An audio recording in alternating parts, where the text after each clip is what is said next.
Okay, let's take a look at this Vanishing Point Blu-ray. In this video, we'll take a look at what's in the box, some stills and footage from the actual Blu-ray itself. So what we're looking at is the Blu-ray 2-disc edition of Vanishing Point, and this has been put together by Fabulous Films, published in 2019, so it's the most recent release as of filming. Before we jump into the clips, let's open up the case. We can simply see two identical discs, and the only difference between them is one says disc 1 and the other says disc 2. There is this area here on the left where normally there's some kind of insert or some leaflet. There's nothing in this one. So let's have a look at the back cover.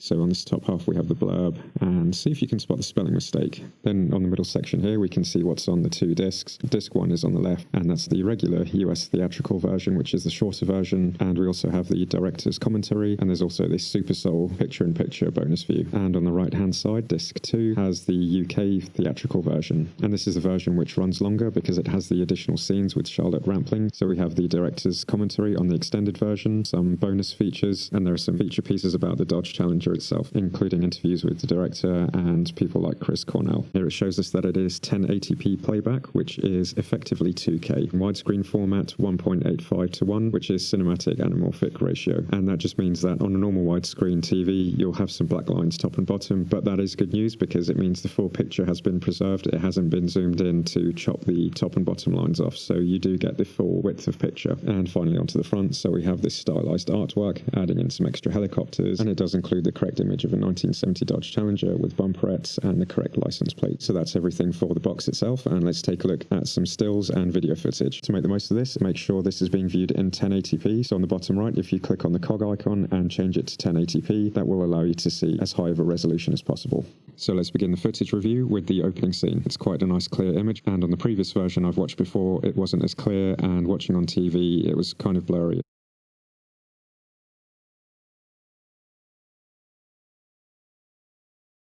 And what's interesting already with this opening scene is we can see, as clear as it is, the camera isn't set up that great because not everything's fully in focus. And as we get to this end part with the pillar, we can see that there's some chromatic aberration. There's almost a kind of ghosting effect going on here. And that's something to bear in mind when analyzing these, because it's not necessarily a restoration as much as it is a capturing of what's on the film print. So as we'll see shortly, this Blu-ray is one of the clearest ways to watch this film. There are some inevitable things, unless you go down a different route where you start to actually restore images. So what's worth bearing in mind throughout this is a capture of a print, and as such, any issues during filming, things being out of focus, for example, those things will show up. And if we take a look at this next shot, we'll see how good most of the footage actually is. So straight away, a really good example. This shot's really in focus, and we can see the sweat and also the stubble on his face. So this is really crisp and clear, and a really good example of how most of the shots are. And this wide shot, the camera seems better set up here. It's a lot more in focus, and everything's a lot more clear.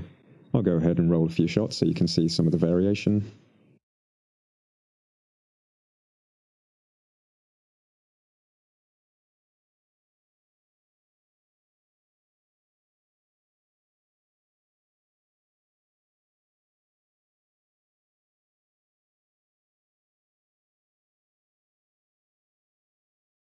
Here's a very infamous shot.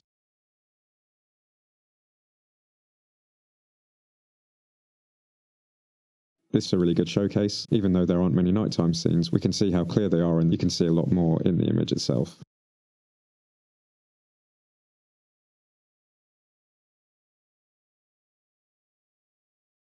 Another good example, if you have a look at the clothes, you can really see all the details.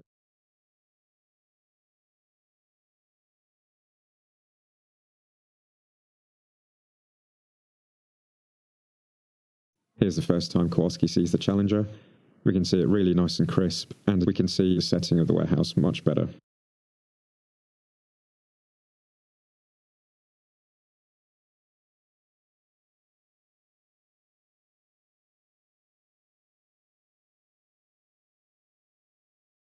Here's a good freeze frame. Even though both the camera and car are moving, there's a very small amount of motion blur, very low noise in the picture given how dark the scene is, which means they were using premium film stock and good lenses, which would allow you to use a lower ISO film stock, which in turn leaves you with a less noisy and therefore clearer image.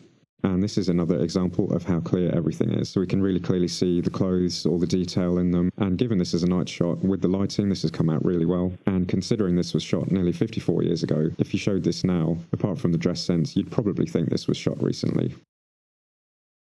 And again, if someone didn't tell you when this was shot, you would think it was much more recently, given how clear everything is here.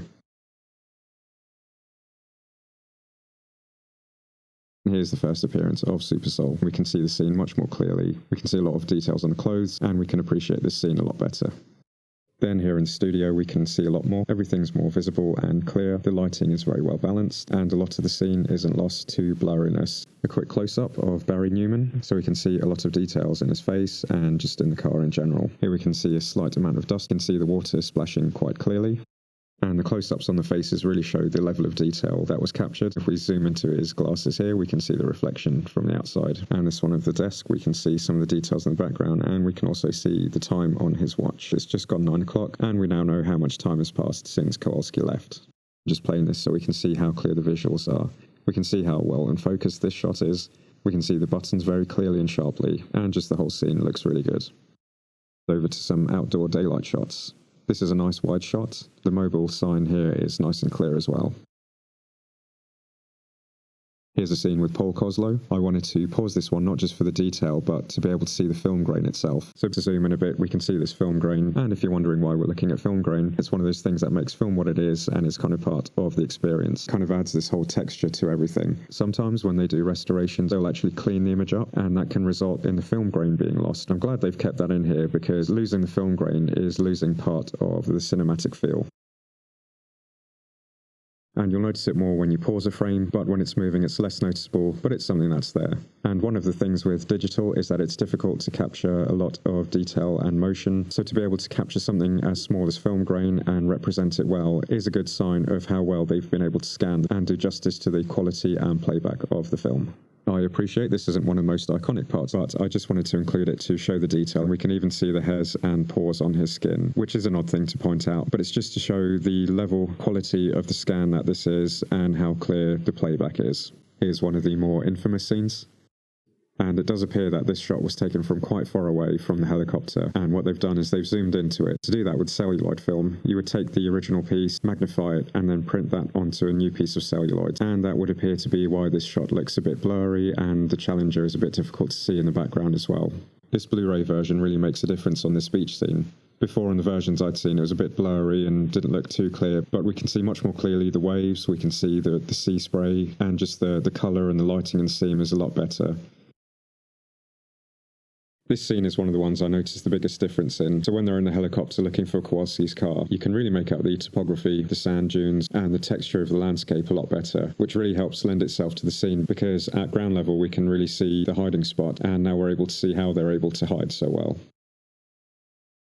And a nice clean shot here with Dean Jagger in the Challenger. So when something's being released on Blu-ray, sometimes they can just take the DVD and upscale it to 1080p, which means you haven't gained anything in quality, or the better releases are done by scanning in a film print. Now there's just not one film print that exists, there are handfuls of them. There's always going to be the master print, but those are usually kept in archive vault and are very difficult to get hold of. So normally there are release prints that normally go in the cinemas, then they go back to the production house. So if you imagine one that's been shown hundreds of times, that's not going to be a very good quality version. I've tried to reach out to Fabulous Films to try and find some more information about how this was scanned. So until I'm able to find out, my best guess, going from the quality of this, it does seem to be very close to the original.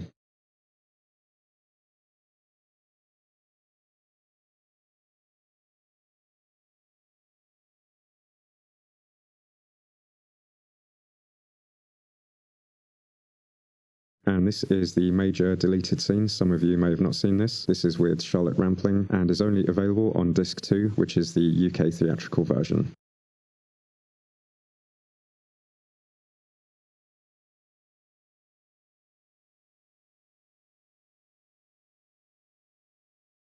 I wanted to include this shot here, and the reason is, if you look at the quality of this, it doesn't fit in with how the others look. The scene has this kind of ethereal glow to it to help in a way reinforce that otherly dimension that the film carries with it, and that's one of the reasons not to necessarily enhance. That would have taken away from the feel of the film, and I thought that was worth mentioning because it does stick out a bit, but altering it wouldn't necessarily have done justice to the film and the director's intentions with it.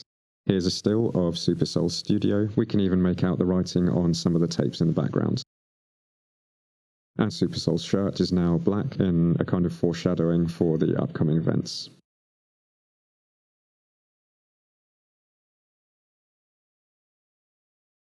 And just to close out the video, without giving away the end of the film if you haven't seen it yet, here's a nice representative scene, the White Challenger going through the desert.